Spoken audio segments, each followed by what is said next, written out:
पर आया दुख के कारण आप यहाँ आए, वो दुख आपके लिए वरदान हो जाएगा, क्योंकि कुछ दिनों में ज्ञान समझ में आ जाएगा और आपके कांटे से निकलेंगे डेली। अगर सच्ची साधना, सच्ची आत्मा से भक्ति की और नियम ठीक रखे तो आप रोजाना सुखी होगे, ये सत्कर मान लेना। लेकिन हम इस ज्ञान को ठीक से ना समझकर समर्पण नहीं कर पाते भगवान में, हम मन में कोई ना कोई दोष रखते हैं, इस कारण से हम लेट हो जाते हैं। पुण्यात्माओं, पूरे विश्व में आपको इतना तो ज्ञान हो गया कि एक ही प्रभु है जो हमारे संकट को दूर कर सकता है। वही हमारा पाप नाशक है, पूर्ण मोक्षदायक है। प्रारब्ध के पाप कर्म को नाश करके सुखी केवल कबीर परमेश्वर ही कर सकता है। तो हमें फिर इस बात से भी एक विशेष लगाव बनेगा। जैसे हमें पहले कोई दुख नहीं था इस संसारिक सुख में परमात्मा की दया से, लेकिन भगवान की चाह फिर भी न्यारी थी और ब्रह्मा विष्णु महेश के लीलाओं से हम परिचित होकर के विष्णु जी और शिव जी की हम इन पर आसक्त थे। अब हम अपने भगवान कबीर जी की लीलाओं से हम परिचित होंगे तो इनमें भी हमारा एक विशेष प्रेम बन जाएगा। और जब इस आत्मा को ज्ञान हो जाता है तो परमात्मा के प्रति एक विशेष कसक के साथ लगते हैं। परमात्मा से करबद्ध प्रार्थना बार बार हमने करते रहना चाहिए, सिमरण करना चाहिए, भक्ति करे खूब डट के, और जितना दान बने वो दान भी करे। अपने जीवन का मूल उद्देश्य यही बनाओ कि यहाँ से पीछा छूटे एट एनी कॉस्ट, किसी भी कीमत पे। परमात्मा ने तो यहाँ तक बता दिया है कि सिर साटे की भक्ति है और कुछ नहीं बात।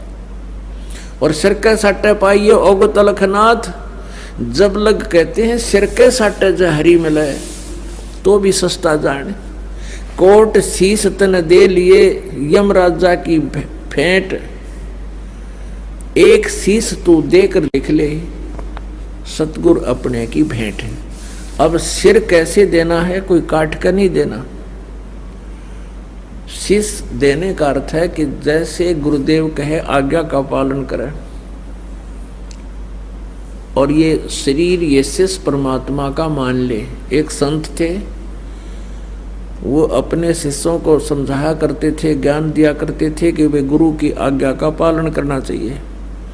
जो अपने गुरु का वचन नहीं मानता है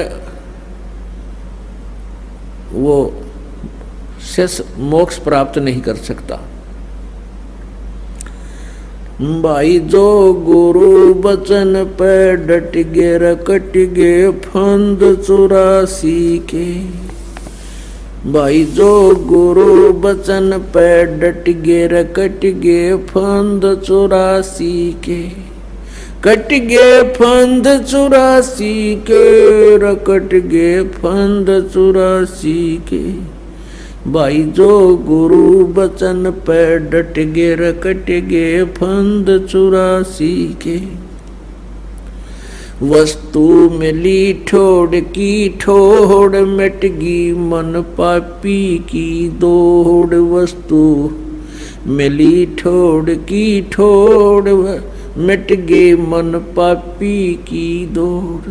ये भरम मिटे मथुरा काशी के, भरम मिटे मथुरा काशी के। भाई जो गुरु वचन पर डट गे रकट गे फंद 84 के। कट गे फंद 84 के, रकट गे फंद 84 के। भाई जो गुरु वचन पर डट गे। अब वो गुरुजी अपने शिष्यों को ये दृढ़ किया करता था कि गुरु की आज्ञा का पालन अवश्यमेव करना चाहिए। ऐसे शिक्षा दे रहे थे और फिर कुछ देर के बाद कहते हैं कि भी सभी 5-7 जितने शिष्य थे आश्रम में कहने लगे, भाई इधर आओ बच्चों, आकांत जी, कि मेरे सिर में 5-5 जूते लगाओ।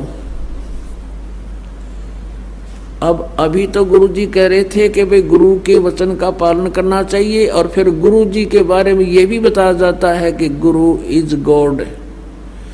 सपोज गुरु इज गॉड, परमात्मा को मूलधन 100 रुपये मानना पड़ता है, गुरुजी को भगवान सपोज करके इसे गुरुजी को भगवान मान के हम अपने मोक्ष प्राप्ति वाले इस प्रश्न का हल कर सकते हैं, और इसका कोई विकल्प नहीं।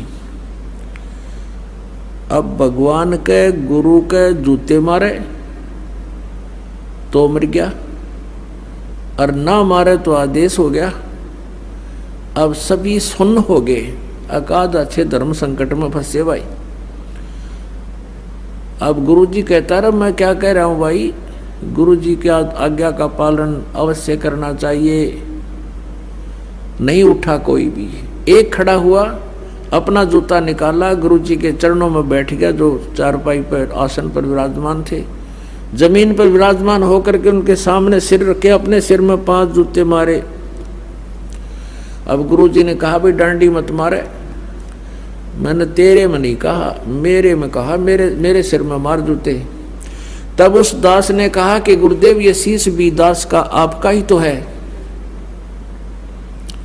ये शीश आपका ही तो है, आपके शीश में जूते लगा रहा हूं। तो पुण्यात्माओं ये देखना चाहते थे कि इसमें विवेक कितना है, इनमें ये कितने समर्पित हैं। ऐसे शीश देना है, सिर सौंप्या गुरुदेव को, सफल हुआ ये शीश, नित्यानंद इस शीश पर आप बसे जगदीश।